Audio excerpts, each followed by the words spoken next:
In a wrongful death case involving medical malpractice here in New York, why would the defense argue that a video of our client who's no longer alive should not be shown to the jury during the trial? You want to know the answer? Come join me for a moment as I show you some great information. Hi, I'm Gerry Oginski. I'm a New York medical malpractice and personal injury attorney practicing law in the state of New York. So now it's a medical malpractice trial involving the death of a family member. And now, as part of our strategy, we want to get the jury to see who this person was who died. They've never met him before. They've never heard him. They've never seen him. Now, we can always introduce photographs and have family members talk about who this person is. Well, what's better than a photograph? A video. And why would it be a problem for us to introduce a video at trial so the jury can get to see and hear and listen to the person on the video who's no longer alive, who's no longer in court, who we're here talking about? You see, the defense will do everything possible to try and prevent us from getting that type of video in. You want to know why? Because they recognize and they understand that the moment we begin to show a video of the person who died, now you can form a bond with somebody on a video. You get to see them, hear them, become familiar with them. You get to learn about them through the use of video.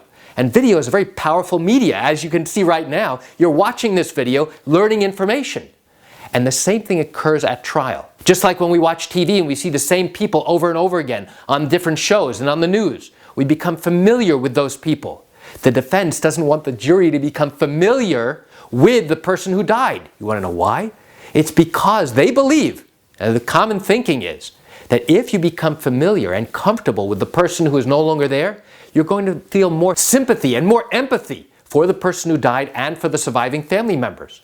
And by doing that, at the end of the case, the jury may feel a bond with the family, with the person who died, and the jury may be more inclined to give the family, the surviving family members, compensation as a result of the harms and injuries they suffered because of someone else's carelessness. Now, a judge may turn around and say, Mr. Oginski, you can introduce this video, but you have to turn the sound off. It's not relevant what they're talking about. Maybe he's at a birthday party, and now what's going on around him or what he's saying is not relevant to what the jury needs to know. So that is a possibility. So now the jury can still see who it is, and now you can have family members testify about what the event was that they watched on video. So why do I share this great information with you? I share it with you just to give you an insight and an understanding into what goes on in a medical malpractice case here in New York. You know, I understand you're watching this video because you have questions or concerns about your own particular matter. Well, if your matter did happen here in New York and you're thinking about bringing a lawsuit, but you have questions that need to be answered first, what I invite you to do is pick up the phone and call me. I can answer your legal questions. You know, this is something I do every single day, and I'd love to chat with you. You can reach me at 516-487-8207 or by email at Gerry, G-E-R-R-Y, at oginski-law.com.